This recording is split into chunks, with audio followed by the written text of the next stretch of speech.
Assalamualaikum warahmatullahi wabarakatuh. Alhamdulillahirabbil alamin. Wassalatu wassalamu ala asyrafil anbiya'i wal mursalin wa ala alihi wa ashabihi ajma'in. Rabbi shrah li sadri wa yassir li amri wahlul 'uqdatam min lisani yafqahu qawli. Amma ba'd. Puji syukur kita haturkan kehadiran Allah Subhanahu wa taala atas limpahan rahmat dan karunia-Nya kepada kita semua. Selawat dan salam tak lupa pula kita aturkan kepada junjungan kita Nabiullah Muhammad sallallahu alaihi wasallam. Semoga kita senantiasa tetap istiqomah, tetap konsisten, tetap dengan pendirian kita mengikuti sunnah-sunnah beliau. Pada sore ini kita akan membahas ciri hati yang sakit. Jadi ciri hati yang sakit, ada hati yang sakit. Nah, hati yang sakit itu seperti apa? Ternyata kita juga perlu tahu. Tapi sakitnya ini sakit dalam pengertian spiritual, ya. Jadi sakit rohani. Jadi bukan sakit medis. Kalau hati, liver, nah itu penyakit secara ilmu kedokteran tentu beda.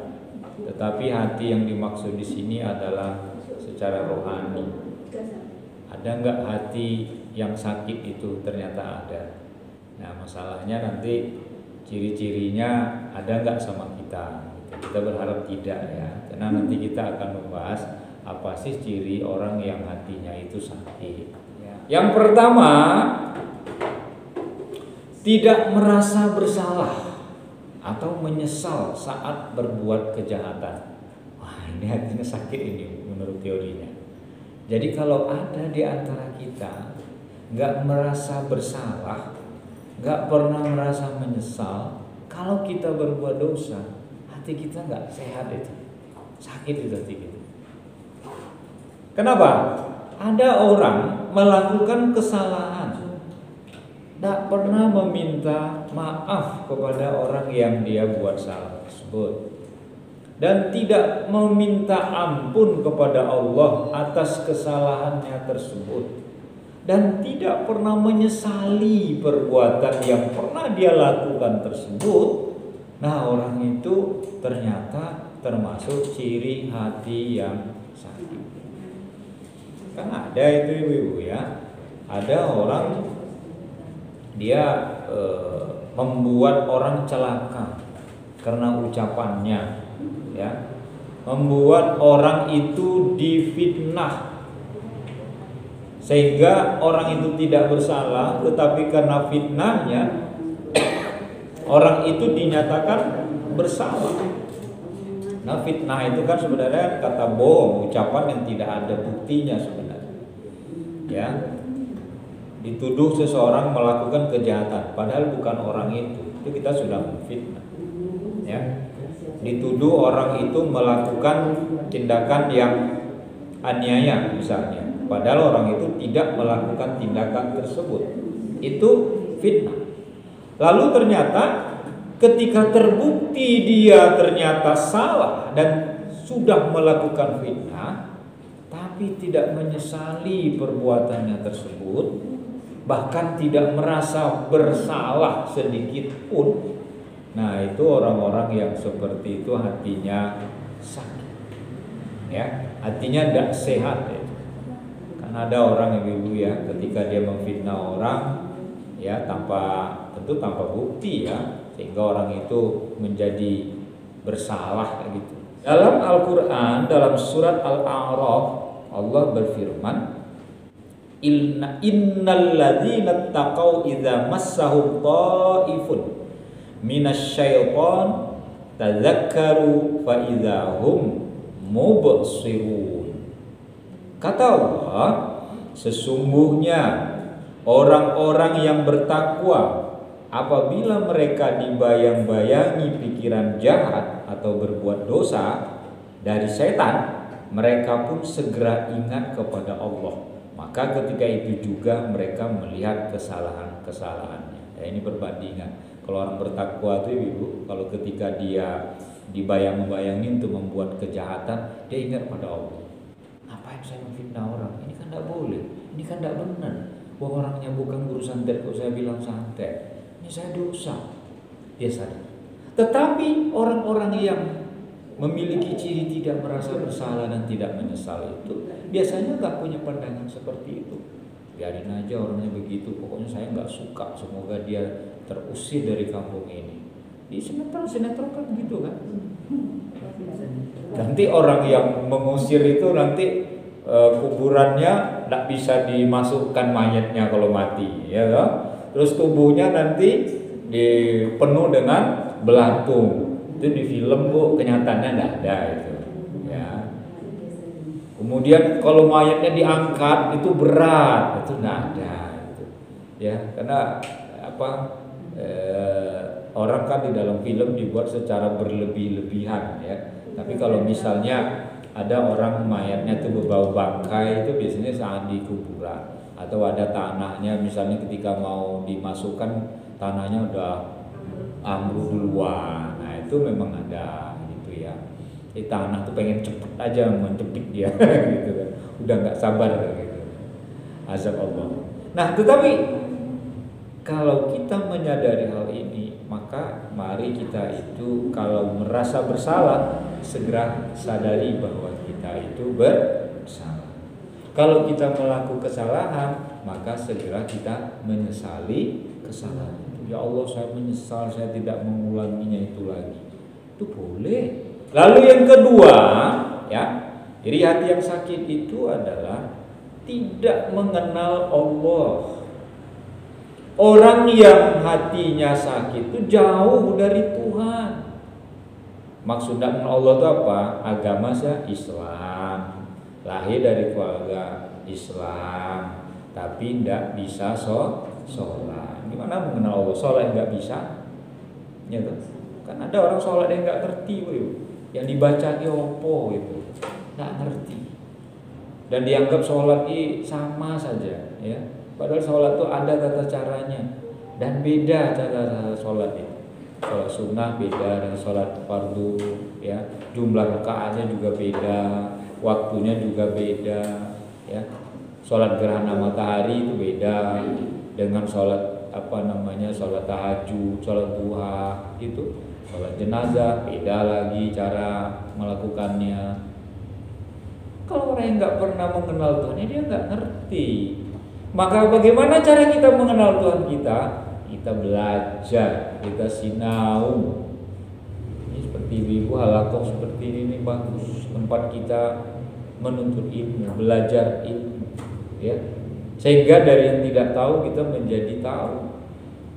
Dan orang-orang yang tidak mengenal Tuhan itu, sehingga dia sendiri bingung kalau berdoa itu seperti apa doa. Memohon itu memohon seperti apa? Karena dia tidak mengenal Tuhan. Dan orang yang sakit hati kalau dia tidak mengenal Tuhan, sehingga dia melakukan segala sesuatu sakarpe, sesuka hati. Maka kenapa orang di dunia barat sana itu melakukan kemaksiatan merajalela di sana? Ya karena mereka nggak bertuhan. Mereka tidak punya Tuhan. Ya, coba pelarian mereka apa? Minum minuman keras. Pelarian mereka apa? Narkoba. Pelarian mereka apa? Seks bebas. Itu kan yang mereka lakukan. Karena mereka nggak mengenal Tuhan. Kalau mereka mengenal Tuhan, tentu dia mengetahui hukum-hukum Allah. Nggak boleh minuman keras. Kenapa? Ada dalilnya. Nggak boleh berbuat maksiat. Kenapa? Ada dalilnya. Itu perintah Allah. Nggak boleh kita tidak ibadah. Karena dalam ibadah itu ada rangkaian-rangkaian kegiatan yang harus kita lakukan, ya. Kan kayak orang non-muslim ngelihat orang Islam itu sholat itu kan mereka heran dan bingung, Bapak. Ini orang Islam ngopo, dada ruku, sujud, habis itu berdiri lagi, ruku lagi, sujud lagi, kok gelem-geleme seperti itu 5 kali sehari semalam gitu. Itu kok mau-maunya. Surat Al-Furqan ayat 43 Allah berfirman, ara'aita man ittakhadha ilahahu hawa afa anta takunu alaihi wakila. Ya. Kata Allah, sudahkah engkau hai Muhammad melihat orang yang menjadikan hawa nafsunya sebagai Tuhan? Apakah engkau akan menjadi pelindungnya? Jadi orang-orang yang gak mengenal Tuhan itu ibu-ibu, yang dijadikannya Tuhan apa? Hawa semua diikut. Senang narkoba, rusak dirinya kena narkoba. Senang minuman keras. Coba kita lihat sekarang di zaman modern. Kalau orang punya masalah, mereka larinya gak ke agama, tapi larinya ke minuman keras. Orang menghadapi masalah larinya ke narkoba. Ya. Jadi semakin rusak.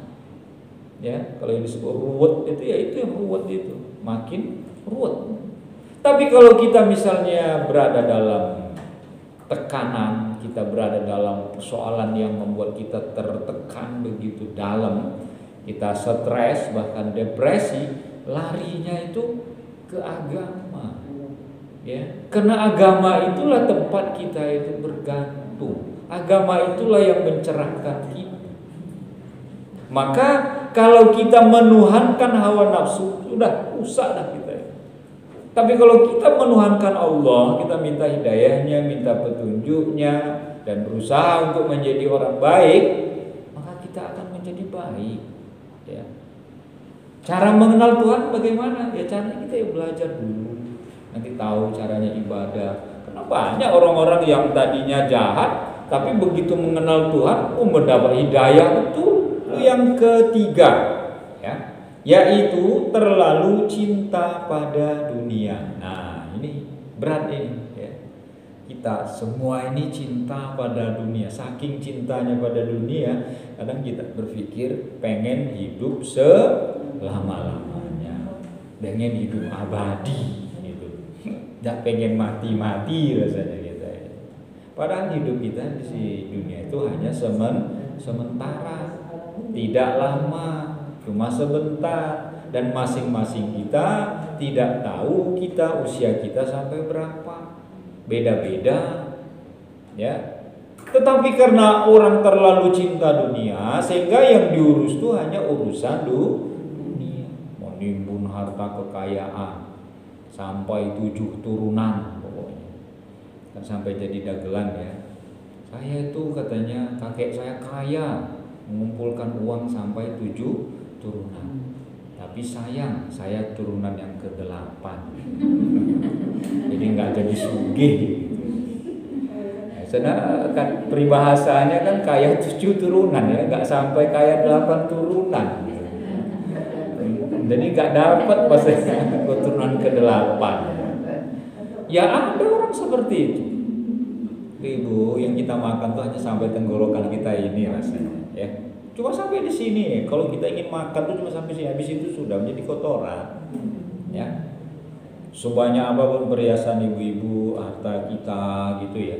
Kalau kita meninggal hanya mengantarkan sampai ke luar kuburan aja, nggak masuk ikut ke dalam kuburan itu, ya. Oh, ibu punya perhiasan nggak bakal dipakai gitu. Misalnya perhiasan gelang banyak, cincin banyak, lalu malaikat muka nakir nanti nanya, waduh ini wong sugih tak jadi ditanya nih, gitu kan? Tidak ada, ya. Maka hubbud dunya di dalam ilmu tasawuf, cinta dunia itu sekedarnya saja, jadi tidak berlebihan. Jadi sekedar itu maksudnya apa ibu? Jangan juga kita benci dunia. Oh saya nggak mau lahir aslinya di dunia ini. Ternyata dunia ini menyedihkan, ternyata dunia itu tidak enak, ternyata dunia itu banyak orang buat maksiat. Tidak, kita tetap menjalani kehidupan kita sebaik-baiknya. Ya, apa yang ada kita nikmati, tapi jangan menjadi tujuan. Nah, ini yang harus kita bedakan. Hidup di dunia, kekayaan, pangkat itu bukan tujuan yang kita ingin gapai, tetapi itu hanya sebagai sarana, sebagai alat. Uang, oh saya nggak butuh uang tuh nggak benar. Umroh pakai uang nggak Ibu? Pakai. Ya, haji juga pakai uang. Di dalam Al-Quran disebut oleh Allah dalam surat Al-A'la ayat 16 dan 17. Bal tu'thirunal hayatad dunya wal akhiratu khairum wa abqa. Kata Allah. Apa itu? Bahkan kalian lebih mengutamakan kehidupan dunia. Ini Allah mengatakan. Bahkan kalian manusia, kata Allah, lebih mengutamakan kehidupan dunia. Padahal kehidupan akhirat itu lebih baik dan lebih kekal. Nah, ini jelas 16 dan 17 surat Al-A'la. Sabbihisma rabbikal a'la yang sering dibaca imam. Jadi kita tuh kadang-kadang lebih mengutamakan kehidupan dunia. Allah sudah tahu itu. Ya. Seakan-akan kita hidup selamanya. Nomor 4, ciri hati yang sakit, yaitu tidak merasa malu dengan kebodohannya. Nah, ini wong bodoh tapi raduwe rasa isin. Ada orang nggak ngerti, orang nggak punya ilmu, tapi nggak malu dengan kebodohannya, ya. Jadi kalau ada orang Ibu, padahal dia sebenarnya tidak bodoh, tapi dia cuma merendah. Apa sih, kalau mah boten nanten gak ada ilmu, kalau tiang bodoh. Kan ada orang seperti itu. Ah, itu aslinya tuh bukan orang bodoh. Ya. Orang bodoh itu kan orang yang tidak tahu bahwa dirinya bodoh. Nah, itu orang bodoh. Tapi kalau orang tahu dan sadar dia bodoh, sebenarnya orang itu tidak bodoh. Nah, orang yang dimaksud di sini adalah orang yang tidak tahu bahwa dirinya bodoh. Nah, jadi kalau kita tidak merasa malu dengan kebodohan kita, itu artinya sakit. Apa maksudnya? Ada orang dia tuh nggak punya ilmu, tapi sok merasa pintar. Ada kan itu? Keminter. Ya, minteri wong gitu kan. Itu enggak benar. Ya, ada orang yang memang enggak punya basic ilmu tapi dia sok tahu. Seakan-akan dia tahu, saya tahu. Dia beri penjelasannya. Dia beri keterangannya. Padahal dia tidak punya ilmu di bidang itu. Maka itu enggak boleh kita itu merasa diri kita itu pintar. Apalagi orang yang bodoh menjadi merasa pintar. Makanya Islam itu agama ilmu. Ayat yang pertama turun itu bukan disuruh puasa, zakat, ya, menyembah Tuhan langsung, tidak. Ya. Tapi yang disuruh itu membaca. Supaya apa? Supaya umat Islam itu tidak bodoh. Tapi masih ada saja sebagian kita umat Islam ya karena memang nggak mau belajar, nggak mau membaca, dan tidak mau menuntut ilmu hal yang sebenarnya ada beberapa, tapi paling tidak 4 ini ya ciri orang yang sakit hatinya. Mungkin itu yang dapat saya aturkan. Demikian Ibu-ibu, kurang lebih mohon maaf. Wabillahi taufiq wal hidayah. Wassalamualaikum warahmatullahi wabarakatuh.